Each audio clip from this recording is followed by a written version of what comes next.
The emergency alarm cut through the quiet halls of the Galactic Council station. Ambassador Jiho was in the middle of a trade negotiation when his assistant Boram burst through the door. Her face was pale and her hands were shaking. "Sir, you need to come now," she said. "It's New Busan." Jiho felt his stomach drop.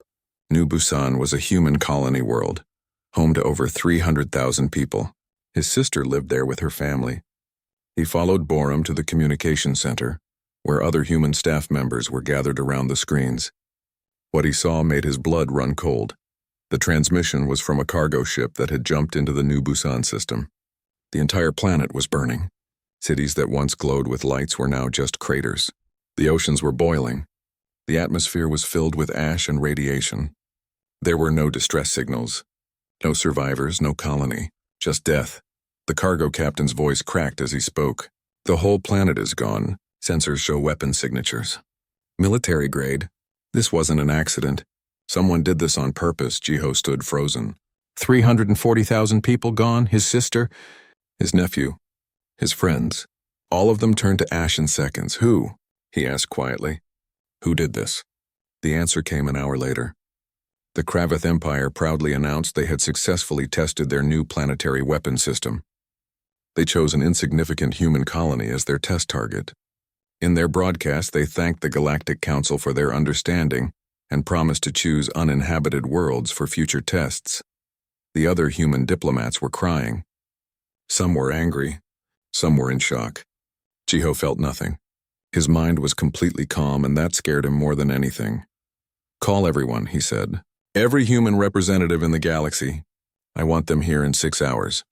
The Galactic Council called an emergency meeting the next day. The chamber was massive, with seats for 200 species. The eldest species sat in the center, while younger species like humanity sat near the edges. The Kravith delegation sat proudly in their section, showing no shame or regret. High Chancellor Verum, a Torlian who had led the council for 80 years, opened the meeting. "We gather to address the unfortunate incident at the human colony. The Kravith Empire has agreed to pay compensation and promises to be more careful with future weapon tests." Jiho stood up. "No." The chamber went quiet. Young species didn't interrupt the High Chancellor. "Ambassador Jiho, please wait your turn," Verum said calmly. "No," Jiho repeated. "There will be no compensation. There will be no promises. There will be war." The chamber exploded with noise. Representatives shouted. Some laughed. The Kravith delegation looked amused. War hadn't happened in the galaxy for 800 years. Species didn't fight anymore. They negotiated. They compromised. They paid and accepted payment. That was how civilization worked. Counselor Talon, an ancient Viridian who had served for 3 centuries, stood up. "Ambassador, I understand your anger, but the Kravith Empire controls 47 star systems. Their military is 40 times larger than yours. War would mean extinction for humanity. Please be reasonable." Jiho looked at the old alien with cold eyes. "We are being reasonable. Someone murdered 340,000 of our people. We don't negotiate with murderers. We end them." Supreme Commander Thrakis of the Kravith stood up. He was massive, covered in thick scales and battle scars. The human pup growls. "How amusing. You have 1 week to apologize for this insult. If not, I will show you what a real demonstration of power looks like." "You already showed us," Jiho said. "You showed us you kill unarmed civilians. You showed us you're cowards. You showed us you deserve extinction." Thrakis laughed. 1 week, human. "Then I turn your earth into glass." Jiho left the chamber. Behind him, the council erupted in panic. Species were demanding humanity be restrained. Others wanted sanctions. Some wanted the humans arrested for threatening galactic peace. Boram caught up with him in the hallway. "Sir, they're going to try to stop us." "Let them try," Jiho said. "Send the message to Earth, total mobilization. Every ship, every soldier, every resource. We're going to war." "Sir, they're right about the numbers. We can't win." Jiho stopped and looked at her. Winning means different things to different species. For them, winning means they survive and profit. For us, winning means they pay for what they did, even if we have to die to make that happen. The message reached Earth within hours. The response was immediate. Every human military ship began moving toward assembly points. Civilian ships were recalled and retrofitted with weapons. Factories that made cars and computers started making missiles and armor. Earth's entire economy shifted to war in a single day. Captain Yuna commanded the largest human warship, the Indomitable. She received her orders while patrolling the outer colonies. Return to Earth. Prepare for total war. She gathered her crew and told them the news about New Busan.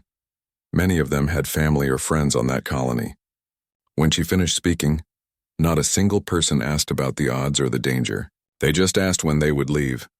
On Mars, engineer Minho worked in the shipyards. He got the mobilization order and immediately started converting cargo vessels into warships. They weren't pretty and they weren't fancy, but they would carry weapons and soldiers. That was enough.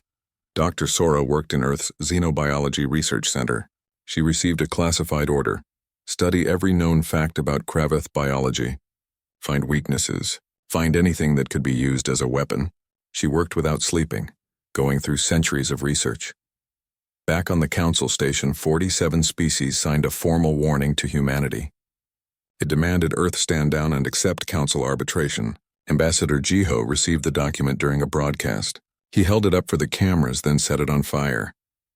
The galaxy spent 800 years teaching itself that it's okay to accept murder if it's expensive to fight back, he said to the camera. You forgot that some things matter more than survival. You forgot about justice. You forgot about revenge. We haven't forgotten.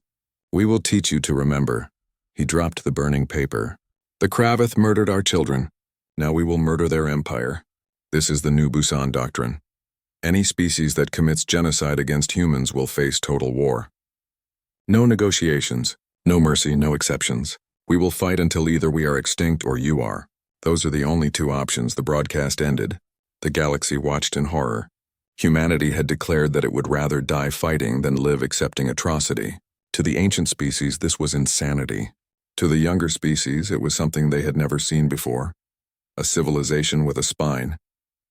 The Kravath Empire prepared their fleets. They expected a short war. They expected humanity to realize the foolishness of their anger. They expected rational behavior. They didn't understand humans at all. Counselor Talon had seen many species rise and fall during his 300 years of service. He had watched civilizations make mistakes and pay for them, but he had never seen anything like what humanity was doing now. They were committing suicide, and they knew it. He requested a private meeting with Ambassador Jiho. The human accepted, and they met in a small conference room away from the main chambers. Talon brought data files and charts showing military comparisons. Look at these numbers, Talon said, spreading the information across the table. The Kravath have 12,000 warships. You have 300. They have weapon systems that can destroy planets. You have missiles and railguns. They have been fighting wars for 2,000 years. You have been in space for less than 300. Jiho looked at the numbers calmly. I see them. Then you understand this is suicide. We understand it's necessary. Talon felt frustrated. Why? Why throw away your entire species for revenge? Yes, what they did was terrible. But your people will continue to exist if you accept compensation. If you fight, humanity will be extinct within a year. Jiho leaned back in his chair. Let me tell you about human history, counselor. We come from a death world, a planet that tried to kill us every single day. We survived because we learned one important rule. Predators must be taught fear. If you let a predator kill your tribe without consequences, it will come back and kill again, and again, and again, until your entire tribe is dead. But this isn't your world anymore. This is civilized space, is it? Jiho asked. You call it civilized because you write laws and hold meetings. But when the Kravath murdered 300,000 civilians, what did your civilization do? It asked them to pay money and promise not to do it again. That's not civilization. That's cowardice with paperwork. Talon felt anger rise in him, but he kept his voice calm. We survive. That is the goal of civilization, to ensure our species continue. No, Jiho said. That's existence. Civilization means something more. It means protecting the weak. It means punishing evil. It means standing up even when it costs you everything. Your galaxy forgot that. We're going to remind you. The meeting ended with nothing resolved. Talon left feeling that he had just spoken with a dead man who didn't know he was dead yet. Across human space, the mobilization continued. Captain Yuna arrived at Earth orbit with her battle group. The Indomitable was a massive ship, but it looked small next to the growing fleet gathering around the planet. Hundreds of ships, from military destroyers to converted cargo haulers, all of them ready to fight. Yuna met with Admiral Junho, the commander of Earth's defense forces. He was an old man who had fought in the border wars 20 years ago. He looked tired but determined. "The Council has placed sanctions on us," Junho told her. "No trade. No supplies. No support. We're on our own." "Good," Yuna said. "I didn't want to owe them anything anyway." Junho smiled slightly. "The Kraveth deadline is in 3 days. They expect us to surrender. What do you think we should do?" "Hit them first," Yuna said immediately. "Hard, fast, somewhere they don't expect." "My thoughts exactly. We're sending you to the Kraveth colony worlds, not their military bases. Their colonies. Show them what it feels like." Yuna felt a cold satisfaction. "How many colonies?" "All 12 of them. On Mars, Engineer Minho had barely slept in 5 days. The shipyards were running at maximum capacity, building and converting as fast as possible. He had created something new: automated combat drones. Small ships with no crew, just weapons and a simple computer brain. They could be built quickly and cheaply. They were designed for one purpose: ram into enemy ships and explode. His supervisor Hyerin watched the first test. "These are suicide weapons." "Yes," Minho said. "But they work. One drone can take out a ship that costs 100 times more to build. We can't match the Kraveth in strength, so we match them in cost. The Council will call these war crimes." Minho laughed bitterly. "They can write us a formal complaint. We'll burn that one too." Dr. Sora made a breakthrough on the 4th day. She found a weakness in Kraveth biology. Their scales, which protected them from most weapons, had a specific vulnerability to a certain type of radiation. She could create a biological weapon that would kill Kraveth but leave other species unharmed. She brought her findings to the military command. They asked her the obvious question: "Will it cause them pain?" "Yes," Sora said. "Significant pain before death." "Good. Make as much as you can." The Kraveth Empire wasn't worried. Supreme Commander Thrakus watched human preparations with amusement. He saw their tiny fleet gathering. He saw their converted cargo ships. He saw their panic. It was also predictable. His second-in-command, Voreth, was less confident. "Commander, they haven't tried to negotiate. They haven't asked the Council for protection. They're actually preparing to fight us." "Let them prepare," Thrakus said. "It will make the destruction more satisfying. When the deadline passes, we'll destroy 3 human colony worlds. Then they'll beg for mercy. And if they don't, then we destroy 3 more. And 3 more after that. Eventually they'll understand. Or they'll be extinct. Either outcome is acceptable." The galaxy watched nervously. Most species stayed quiet, not wanting to anger either side. But some began taking sides in small ways. The Viridian Empire quietly updated their intelligence files and made sure copies accidentally ended up in human databases. The Draconid Confederation had a large shipment of weapons stolen by pirates who happened to deliver everything to human space. Young species watched with fascination. For 800 years they had been taught that you survive by bowing down, by accepting losses, by being reasonable. Now humanity was showing a different way. It was terrifying. It was inspiring. It was something new. The deadline came. Humanity didn't surrender. They didn't even respond. Supreme Commander Thrakus gave the order to destroy 3 human colonies as promised. His fleets moved toward their targets. They never arrived. Captain Yuna's strike force hit the Kraveth colonies on the same day. 12 human battle groups attacked 12 Kraveth worlds simultaneously. The colonies had minimal defenses because everyone knew the war would happen in deep space, not at colonies. Yuna's group arrived at the colony of Kraveth 7. She broadcast a simple message: "New Busan sends its regards." Then she opened fire. The attack wasn't about occupation. It was about message. Human ships destroyed military installations, orbital facilities, and industrial centers. They didn't target civilians, but they made sure the colonies were crippled. The message was clear: you attack our colonies, we attack yours. The galaxy was shocked again. Humanity had struck first. They didn't wait to be attacked. They didn't follow the rules of civilized warfare. They just hit back as hard as they could. Supreme Commander Thrakus recalled his fleets. The human colonies could wait. First, he needed to crush this impudent species and show them what real power looked like. He assembled his full war fleet. 4,000 ships, the largest military force seen in centuries. Ambassador Jiho watched the Kravith fleet gather and smiled coldly. They still don't understand. They think this is about winning. They think we care about survival. Borum looked at him. What is it about then, sir? Making them pay, even if it costs us everything. The first major battle was about to begin. The Battle of Kravith Prime Orbit would be studied for generations. Not because of the tactics or technology, but because it revealed something the galaxy had forgotten. Desperation beats confidence. Commander Doyen led the human strike force. 23 ships against 400 Kravith defenders. The math was simple. The outcome was obvious. The humans should have run. Instead, they attacked. Doyen's plan was insane. Half his ships were those converted cargo vessels that Engineer Minho had turned into weapons. They weren't meant to survive. They were meant to create chaos. The other half were real warships led by his flagship, the Defiant. All ships, listen carefully, Doyen said over the communication channel. We're not here to win. We're here to make them bleed. Every Kravith ship we destroy costs them more than our entire fleet is worth. We trade our lives for theirs and we still come out ahead. Make your deaths expensive.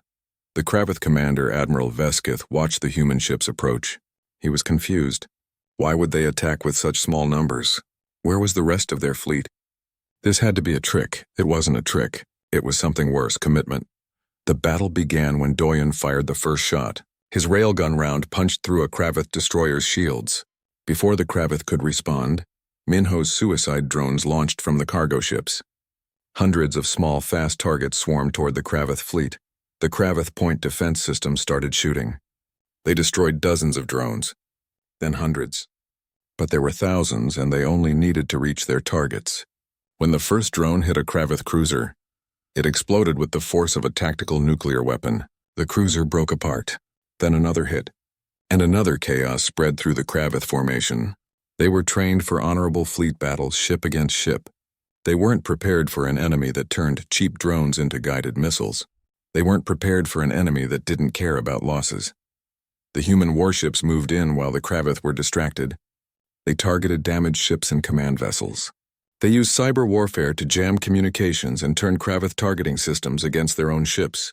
They employed every dirty trick humans had learned in centuries of warfare on Earth. 6 hours. The battle lasted 6 hours. When it ended, 19 human ships were destroyed. Only 4 survived. But 267 Kravith ships were also destroyed. The math didn't make sense. The smaller force had caused massive damage. Doyen broadcast a message from his damaged ship. Kravith forces, you killed our civilians. Now we kill your soldiers. Surrender, or we'll keep trading until you have nothing left. The remaining Kravith ships retreated. They had won, technically. They controlled the space. But it didn't feel like victory. It felt like survival. Admiral Veskith reported to Supreme Commander Thrakis, Sir, we won the battle. But the cost? We lost more ships than they did. Their tactics are unlike anything in our combat records. Thrakis slammed his fist on the table. They're insects. How can insects cause such damage? They don't fight like civilized species, sir. They use suicide attacks. They target command ships specifically. They use psychological warfare. They broadcast the names and faces of their dead civilians before each attack. It's unsettling. Unsettling? You're a warrior of the Kravith Empire. You should not be unsettled by human tricks. But Veskith was unsettled. All his officers were. Because they realized something terrifying. The humans weren't fighting to win. They were fighting to make the Kravith pay. Every battle would be like this. Every victory would cost more than it gained. The humans would trade their entire fleet, ship for ship, just to cause damage. Captain Yuna's fleet continued hitting Kravith colonies. She didn't stay to fight defensive fleets. She hit fast and moved on. The Kravith military was larger, but it was spread across 47 systems. They couldn't defend everything at once. Yuna made sure they knew this. At each colony, she broadcast the same message before attacking. These are the faces of New Busan's children. Then she showed images of the dead. Thousands of faces, babies, children, families, all murdered by Kravith weapons. Then she attacked. The psychological impact was enormous. Kravith soldiers were raised to be warriors. They fought for honor and glory. But watching the faces of dead children before battle didn't feel honorable. It felt like they were monsters. Some Kravith soldiers started to break. Some refused orders. Some deserted Dr. Sora's biological weapon was deployed at the Battle of Kravith 9. Human ships launched canisters into the atmosphere of a Kravith military base. Within hours, every Kravith on the base was dead. Other species were unharmed. The weapon was precise. It was effective. It was terrifying. The Galactic Council called emergency sessions every day. Some species demanded humanity be stopped. Others were too afraid to act. A few quietly began revising their treaties with Earth, adding clauses about mutual defense. Counselor Talon watched humanity's war with growing understanding. He began to see what he had missed before. The galaxy hadn't been at peace for 800 years because of wisdom. It had been at peace because everyone was too afraid to fight back. Species accepted being victims because fighting was expensive. Humanity was teaching the galaxy a dangerous lesson. Sometimes the cost is worth paying. Agent Heyoon ran the human intelligence operations. Her job was psychological warfare. She made sure every Kravith soldier knew about New Busan. She made sure they saw the faces. She made sure they understood they were fighting people who would never forgive and never forget. She also spread information to other species, stories about the Kravith's past atrocities, evidence of other colonies they had destroyed, proof that the Kravith were serial killers who had been doing this for centuries. The galaxy had ignored it before. Now they couldn't look away. Public opinion started shifting. Young species began protesting their own governments. Why did they accept Kravith aggression? Why did they pay tribute to bullies? Why couldn't they be like the humans? The older species tried to maintain order, but it was hard. The human war was changing everything. Ideas about acceptable behavior were being challenged. The old ways were being questioned. 3 months into the war, Supreme Commander Thrakis made his first attempt to negotiate. He sent a message through the Galactic Council. The Kravith would pay full reparations. They would give humanity territory. They would give technology. They would even execute those responsible for New Busan. Just stop the war. Ambassador Jiho received the message during a council session. He read it aloud, then looked directly at the Kravith delegation. No, he said simply. But they're offering everything you demanded, High Chancellor Verum said. They're not offering it to us, Jiho replied. They're offering it to you hoping you'll force us to accept. That's not surrender. That's attempting to hide behind the council. We don't accept proxies. They surrender to us directly with no conditions and no middlemen, or they cease to exist. Those are the only options. The Kravith delegation left in anger. But Thrakis knew the truth. For the first time in his long military career, he was facing an enemy he couldn't beat through normal means. The humans would fight until they won or died. There was no middle ground. 6 months into the war, 31 of the Kravith's 47 systems were under human control or blockade. The impossible was happening. The smaller force was winning, not because they were stronger, but because they were willing to pay any price. The galaxy watched in shock. Species that had existed for millions of years were seeing something new, the power of absolute commitment. Humanity was teaching them all a lesson they would never forget. The Viridian Empire was one of the oldest civilizations in the galaxy. They had existed for 5 million years by staying neutral and avoiding conflicts. But Counselor Talon had made a decision that would change that. He sat in his private office with Ambassador Jiho. Between them was a data crystal containing complete intelligence on Kravith military positions, supply lines, and communication codes. If anyone discovers I gave you this, my species will be censured by the Council, Talon said quietly. Jiho picked up the crystal. Why are you doing this? Because I finally understand, Talon replied. We built our civilization on a lie. We told ourselves that accepting atrocity was wisdom, that survival was the highest virtue, that justice was less important than stability. You're showing us the cost of that lie. We might still lose, Jiho said. Perhaps, but you'll lose fighting. We've been losing slowly for 800 years, one accepted atrocity at a time. At least your way has dignity, Jiho nodded. Thank you. Don't thank me. If you win, the galaxy will change. If you lose, well, at least you reminded us what courage looks like. The intelligence Talon provided was devastating to the Kravith. Captain Yuna used it to plan perfect ambushes. Human forces appeared exactly where Kravith supply convoys were most vulnerable. They hit command centers at the exact moment when leadership was gathered. They intercepted communications and turned Kravith forces against each other with false orders. The Draconid Confederation started sending humanitarian supplies to human forces. The shipments were labeled as food and medicine, but everyone knew the containers held weapons, armor, and ammunition.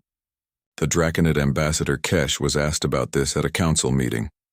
"We are simply helping refugees from the war," Kesh said with a straight face. "If some weapons accidentally ended up in those shipments, well, our inventory management is not perfect." Nobody believed him. Nobody challenged him either. Because 3 more species had quietly started doing the same thing. The Kravith Empire was collapsing from within. Systems that had been conquered centuries ago saw the humans winning and started rebellions. Species that had paid tribute for generations stopped paying. Young Kravith soldiers were deserting in large numbers. Supreme Commander Thrakis executed officers for cowardice. He ordered stricter discipline. He threatened entire units with death if they retreated. Nothing worked. The army was breaking because it was fighting an enemy that couldn't be intimidated. Admiral Junho was preparing the final assault on Kravith Prime, the homeworld.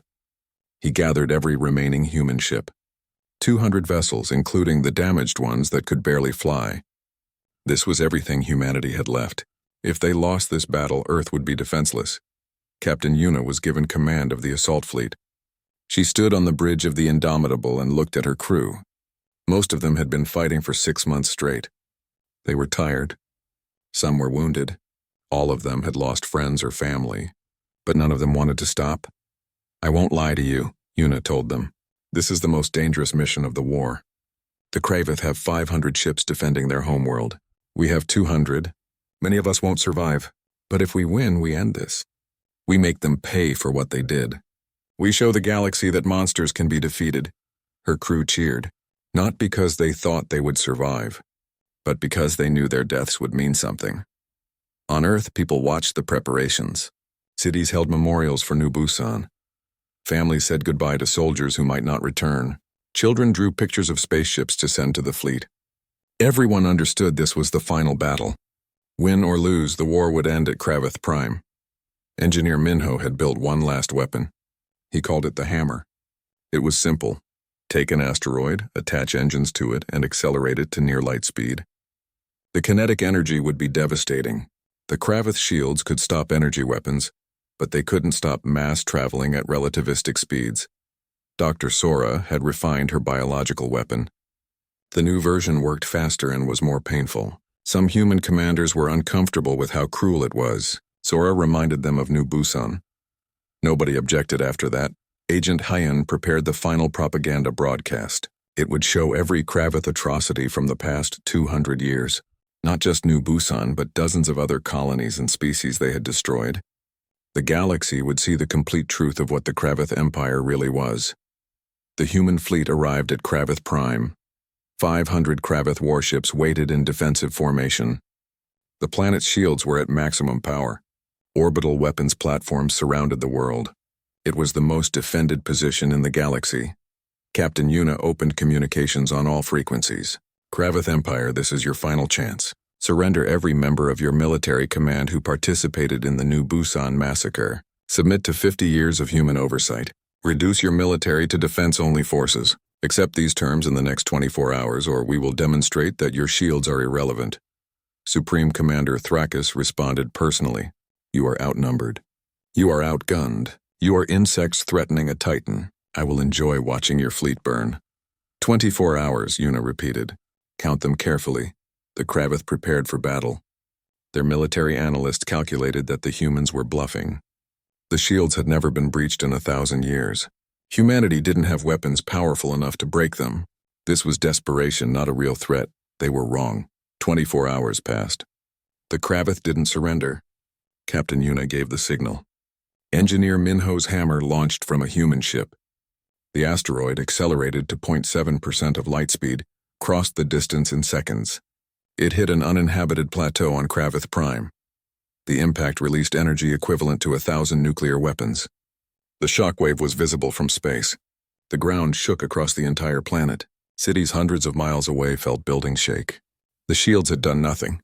Mass at relativistic speed couldn't be stopped by energy barriers. Yuna broadcast again. That was a warning shot. We have 47 more asteroids ready, one for each of your major cities. Surrender now or we start targeting population centers. The Kravith population panicked. They hadn't believed the humans could touch them. Now they realized their shields were useless. Their military couldn't protect them. They were as vulnerable as New Busan had been. 12 hours later, Supreme Commander Thrakis surrendered, not to the Galactic Council, not through intermediaries. He personally contacted Captain Yuna and accepted complete unconditional surrender. The war was over. Humanity had won. The galaxy was shocked into silence. The impossible had happened. The smaller species had defeated the larger one through sheer determination and ruthlessness. Counselor Talon watched the surrender ceremony and felt something he hadn't felt in centuries. Hope. The old order was breaking. The rules that had governed the galaxy for so long were being rewritten. Humanity had reminded everyone that predators could be defeated if you were willing to pay the price. But the question remained. What would humanity do with their victory? Would they become the new monsters? Or would they prove that justice and civilization could coexist with strength? The galaxy was about to find out.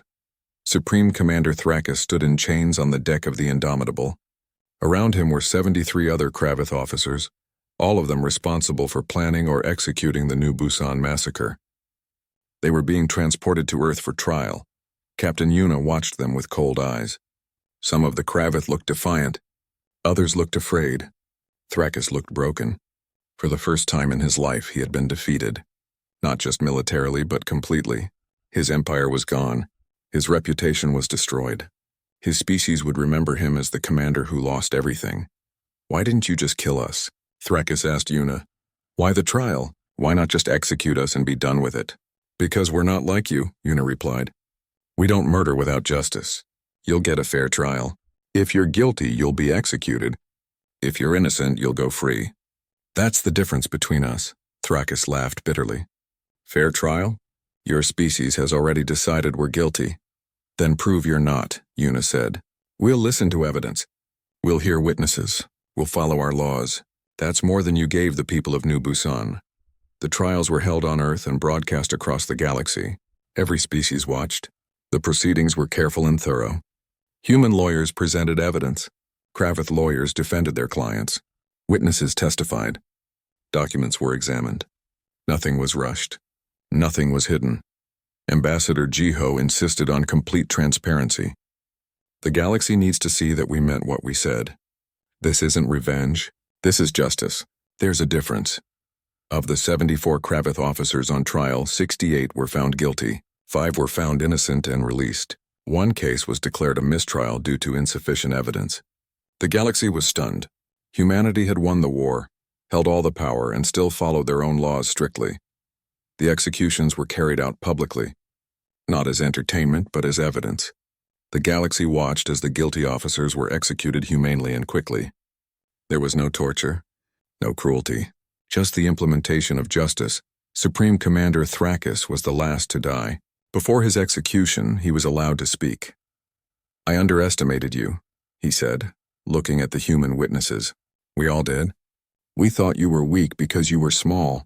We thought you were foolish because you valued individual lives over strategic advantage. We were wrong. You defeated us not despite your values, but because of them. Your soldiers fight harder because they believe in their cause. Your people sacrifice more because they trust their leaders. Your civilization is strong because you actually care about justice. He paused, then continued. I destroyed New Busan because I thought civilians were acceptable losses. I thought no one would care enough to fight back. I have learned the cost of that mistake. I hope my death teaches others what I learned too late.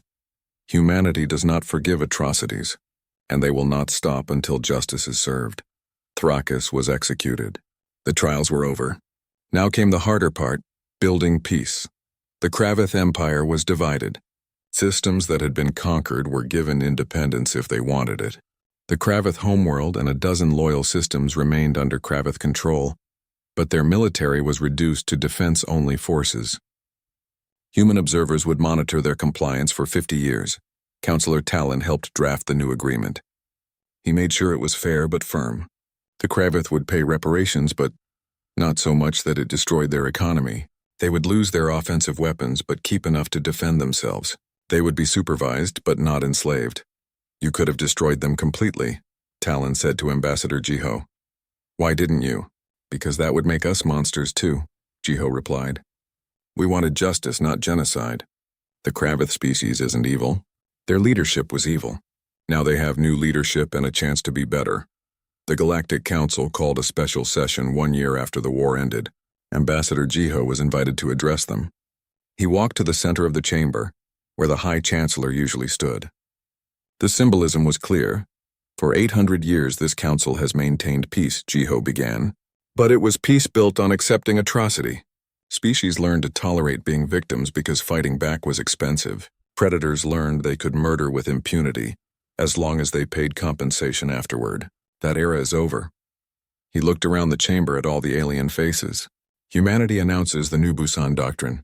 Any species that commits genocide against human populations will face total war, until either humanity is extinct or the aggressor is extinct. We will not negotiate. We will not compromise. We will not forgive. And we will not stop. Some delegates looked angry. Others looked afraid. A few looked thoughtful. But, Jiho continued, we also offer protection. Any species that faces genocide from a stronger power can request human intervention. We will fight for those who cannot fight for themselves. We will be the shield for the weak and the sword against oppressors. High Chancellor Verum spoke. Ambassador, you're suggesting humanity become the galaxy's police force. That's an incredible amount of power. What stops you from abusing it?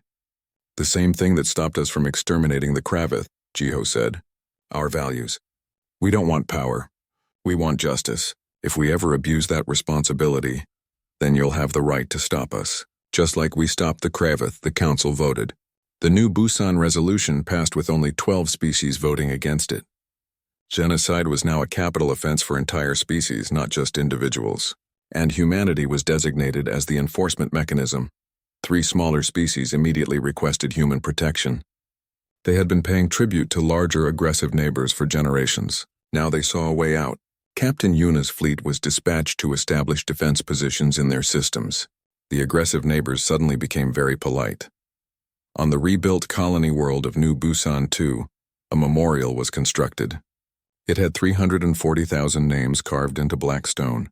Every name of every person who had died in the massacre. People came from across human space to visit it, to remember, to make sure it never happened again. Ambassador Jiho and Captain Yuna stood before the memorial together. Engineers were still working on parts of it, but the names were all there. Do you think we did right? Yuna asked. So many people died in the war, both human and Kravith. Was it worth it? Jiho placed his hand on the memorial wall. We protected our own. We punished murderers. We taught the galaxy that there are consequences for atrocity. Yes, people died. War is always costly. But the alternative was accepting that our people could be murdered without real consequences. That would have been worse. And if someone tests us again, then we remind them again, Jiho said firmly. As many times as necessary. The galaxy warned us to negotiate with murderers. We showed them what happens when you don't deserve negotiation. That lesson has to stick. The changes spread slowly but surely. Young species across the galaxy started standing up to their oppressors. The old model of accepting victimhood was breaking down. Some conflicts were resolved peacefully, when the aggressive species realized humanity might intervene. Other conflicts required human intervention. Counselor Talon watched the transformation of galactic politics with fascination. The 800-year peace was ending, but what was replacing it was better. It was peace based on consequence rather than cowardice. It was civilization that actually protected the weak, rather than just talking about it. He met with Ambassador Jiho one final time before retiring from the council. You changed everything, Talon said.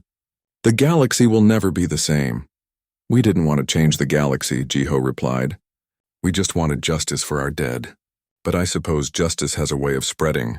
What will humanity do now? You have power. You have respect. You have fear. That's a dangerous combination. We'll use it responsibly, Jiho said. Or at least we'll try. If we fail, if we become the monsters, then some other species will have to stop us. That's how it should work. No one should have power without accountability. Talon smiled. You really do believe in your values. Of course. If we didn't, 340,000 people died for nothing. We have to be worthy of their sacrifice.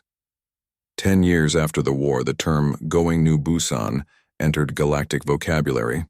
It meant total war against an enemy until justice was achieved. It meant refusing to negotiate with murderers. It meant valuing justice over survival. The phrase was used as both a warning and an inspiration. Aggressive species learned to be careful. Oppressed species learned they could fight back. The galaxy learned that civilization required more than just laws and meetings. It required the will to enforce those laws even at great cost. Ambassador Jiho eventually retired. Captain Yuna took over as commander of human peacekeeping forces. Dr. Sora's biological weapons were locked away, never to be used again unless absolutely necessary. Engineer Minho built ships for peace instead of war, but the lesson remained. The galaxy had been shocked when humans refused to negotiate with murderers. Now they understood why. Some things are worth fighting for. Some evils cannot be tolerated. Some prices must be paid. The memorial on New Busan 2 remained the most visited site in human space. Parents brought their children to see the names and tell the story. Teachers used it in lessons about the cost of justice. Soldiers visited before deploying to remember what they were protecting. 340,000 names. 340,000 reasons why humanity would never accept atrocity. 340,000 reminders that civilization without justice is just organized cowardice. The galaxy had learned. The lesson was written in blood and stone, and it would never be forgotten.